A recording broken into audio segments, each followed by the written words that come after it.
So start imagining na you, the parent, is holding the book like this, and then your child is beside you like this. Good day, it's Teacher Jo. Like I mentioned in our previous short episode video, the hack para makabasa agad ang inyong anak is to read to them once a day, every day. Why? Kasi madedevelop natin simultaneously yung 6 pre-reading skills na kailangan nila para makabasa nga. And bonus, tulad nga ng sabi ko sa video ito, lalaki din silang matalino by just reading to them. Wow, diba? And yes po, it's not just the research or the experts saying this. Based talaga po ito sa aking experience. I too have proven this to be fun and effective in my 5 years of teaching children. But sadly, reading to children can somehow be still tricky. Nani? Lalo na if you're not used to doing it, or worse, kung ikaw mismo kasi ay wala naman talagang experience of being read to. And sadly kasi, if you do this mediocrely, na makabasa lang, baka instead na maging blessing itong pagbabasa mo sa iyong anak, magiging stressful lang. Kasi baka ginagawa mo na siya for all this time, tapos feeling mo wala namang nangyayari. Feeling mo sayang lang yung oras. Kaya, let's make the most out of this experience. Hindi lang for your kid, but for you as well. So in this video, I will be sharing with you some tips, techniques, tricks, do's and don'ts, whatever you want to call it, that I have learned through the years that I know will transform your reading time into a fun and exciting learning opportunity. Ang ganda nun, di ba? Nagbabasa lang kayo, natuto na yung bagets, tapos nakapag-bonding pa kayo. By the way, if it's not obvious yet, this is not a short episode video. Kasi aside from the tips that I'll be mentioning, which is in 3 parts pa yun, meron tayong short demonstration towards the end para makita nyo nga first hand kung paano ba talaga nangyayari itong pagbabasa na ito. Let's start with the tips. First part is the pre-reading ritual. So, bago kayo magbasa, the act of reading, syempre may mga mangyayari pa dyan. Hindi naman basahan agad. Tip number 1 is very important, is to have books. Kailangan po meron kayong libro to be able to read to your child. And it doesn't need to be many. Ang importante lang po, meron. If wala pa kayong books and you are just really starting to read to them, so I have suggestions for you on what books you might want to buy. First one, books na may topic or character na interesting for your child. I know, kilala nyo naman yung mga anak ninyo, baka mahilig sila sa cars, sa dinosaurs, sa aso. So, you can buy books na ganun yung bida, ganun yung topic, para yun pa lang, interesado na sila. We interrupt this program for a special news bulletin. Hi, it's Teacher Jo from the future, the editing me. Naalala ko lang, hindi ko kasi nabanggit dyan na yung common mistake kasi when we buy books, kung ano yung una natin binibiling books for our kids, is una, yung mga mura or naka-sale. Pangalawang binibili ninyo parents is yung mga concept books like about shapes, colors, etc. And pangatlo is mga classic storybook na sikat nga, yung mga nakalakihan na natin. Kaya importante na ang bilhin ninyo is yung interesting for your child, hindi yung para sa inyo, para sa kanya. Second, bumili kayo ng books na interactive. Lalo na for younger kids, importante po ito. Pwede nilang i-manipulate, merong mga texture, yung ma-engage sila. Number 3, buy books na nakakatawa yung story. Kahit sino naman, we are attracted kapag nakakatawa. And fourth one na masasuggest ko sa inyo is stories that your child can relate to. For example, yung anak ninyo pala matatakotin sa dilim. Baka pwede kayong bumili ng books like that na makaka-relate siya and makakatulong ka sa kanya. About having friends, emotions, sharing, maraming books pong ganon. So again, tip number 1 is to have books, and to have books, you need to buy books. And these are the books I suggest na you buy para naman hindi masayang yung pera ninyo at para nga sure tayo na ma-e-enjoy ng inyong anak.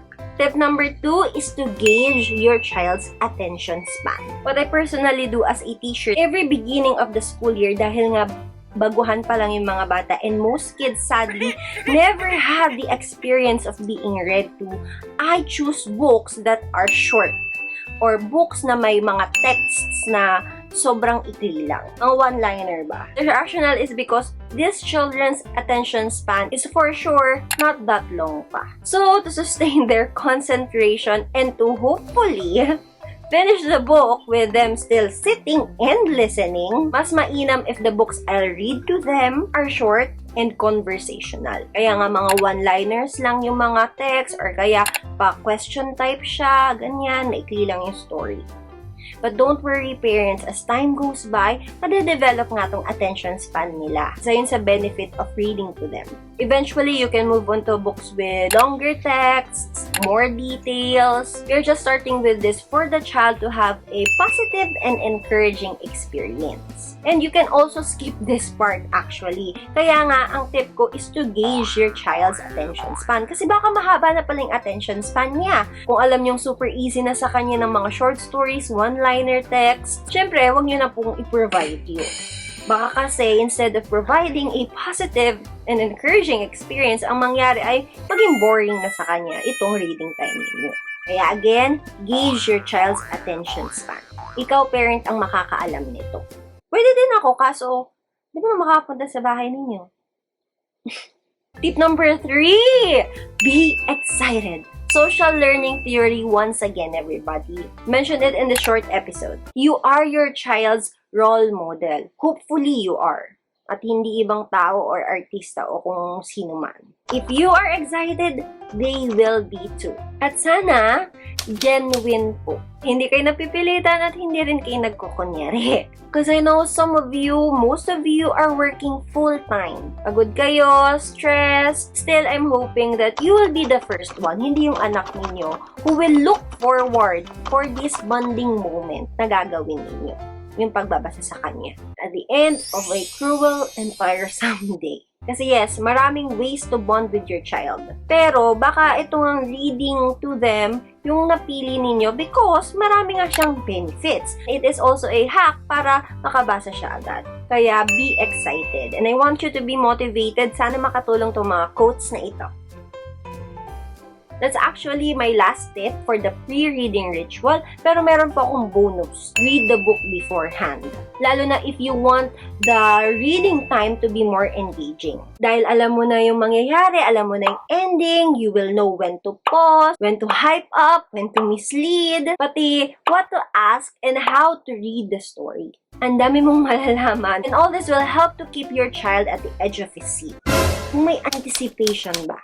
Kasi kung ikaw din hindi mo alam yung mangyayari sa story, edi pareho kayo ng anak mo na clueless. So, parang hindi lang siya masyadong maging maganda. And believe me, I am guilty of this. Na hindi ko binasa yung story beforehand. So, during the story, hindi ko alam kung paano ko siya i-hype up na ano nang mangyayari, ganun.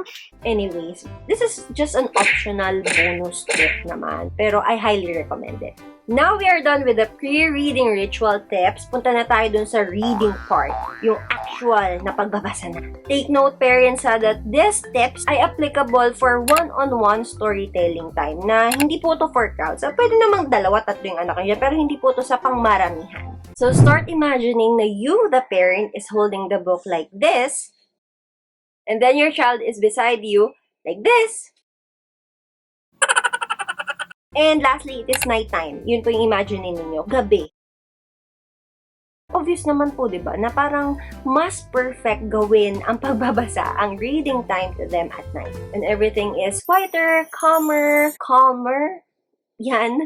And hindi lang kayo nagmamadali. Relax lang. And of course, di ba, ang sarap nung feeling na yun na after like I said, cruel and tiresome day, you will be bonding with your child. Magkatabi kayo, cuddling.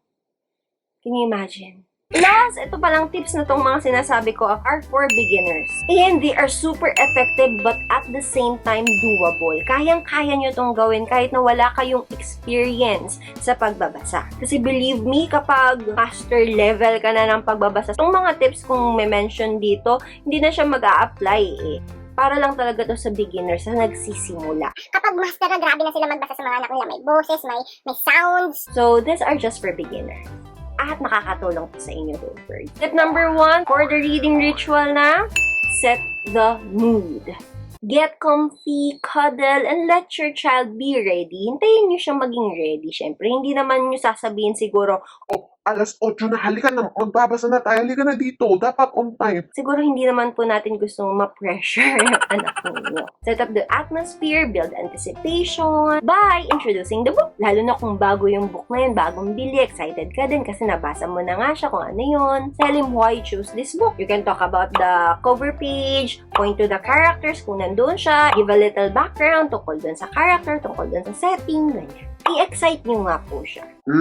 If your child is also a beginner in listening to you nga read stories, importante rin po na during this setting the mood moment ay bibigyan nyo siya ng few reminders kung ano yung gagawin niya. And bonus for this setting the mood moment, please, I urge you not to forget this, is to read the book's title, author, and illustrator.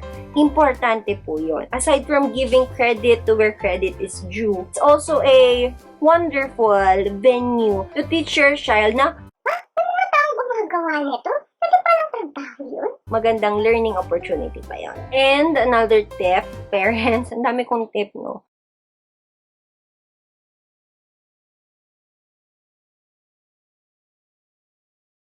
Pero you will do this kasi as you are reading. Kaya ngayon pa lang sasabihin ko na sa inyo, point to the words. Very slowly, rock them back and forth.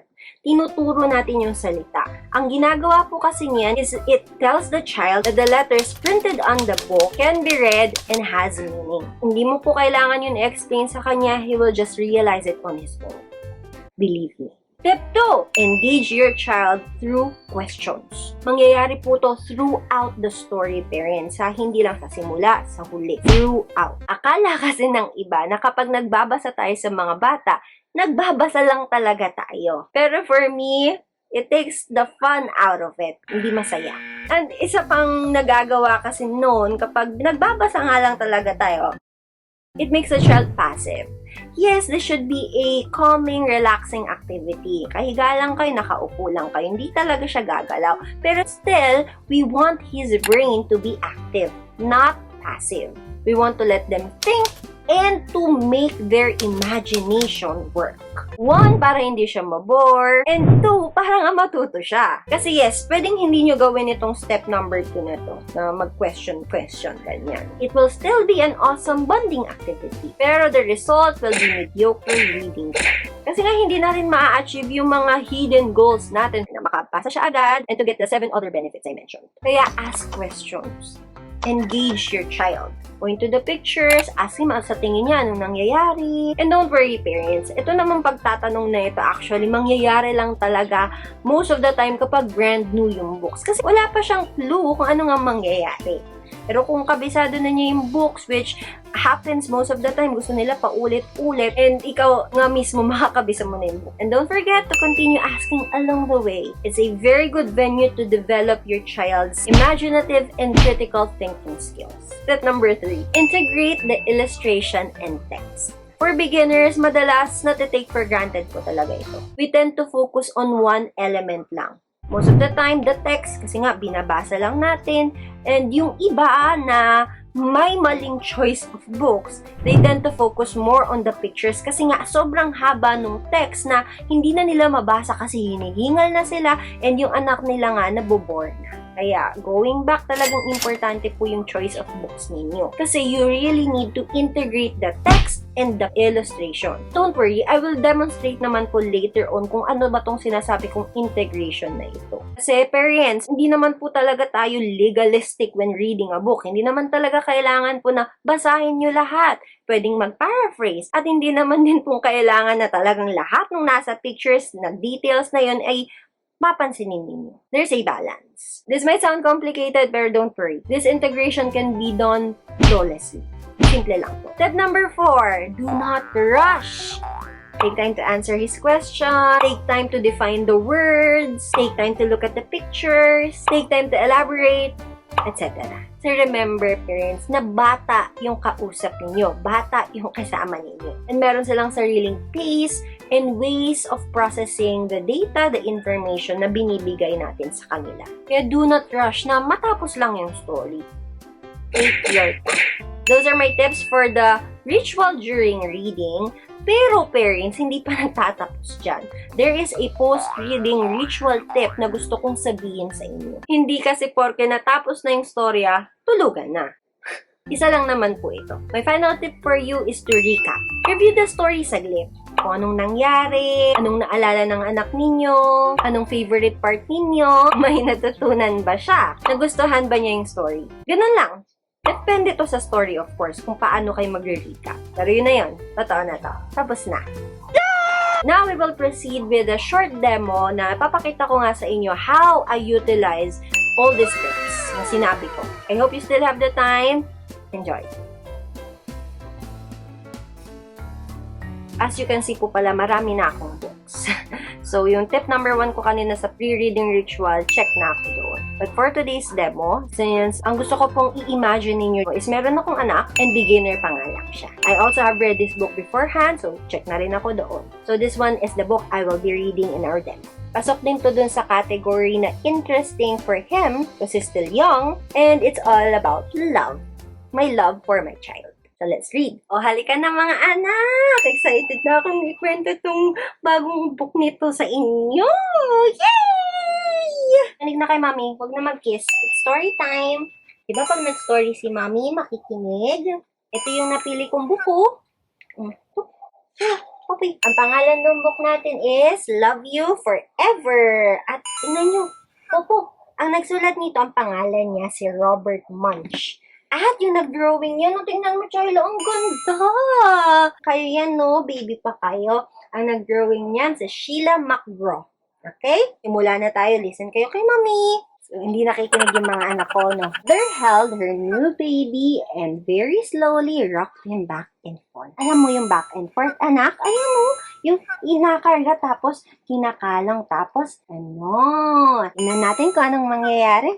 Tignan mo, meron pa siya ditong pusa. O, pusa ba to? And tapos na. Ganda ng story natin, anak. Gustuhan mo ba? Gustong-gusto ko ditong nangyari. Ito, anak ko. Ayan yung gustong-gusto kong part. Ikaw, anong gusto mo? That ends my demo. Sorry kung magulo po at hindi sila nakikinig. Yes, expect nyo na yun. At medyo magulo sila. But you will get used to it. You will eventually enjoy it. And there will come a time na you will look forward to it. And yung pinakagusto kong feeling na makuha ninyo is that you'll miss it. And someday, you'll just reminisce na ginawa nyo ngayon with your child. Thank you for watching. God bless.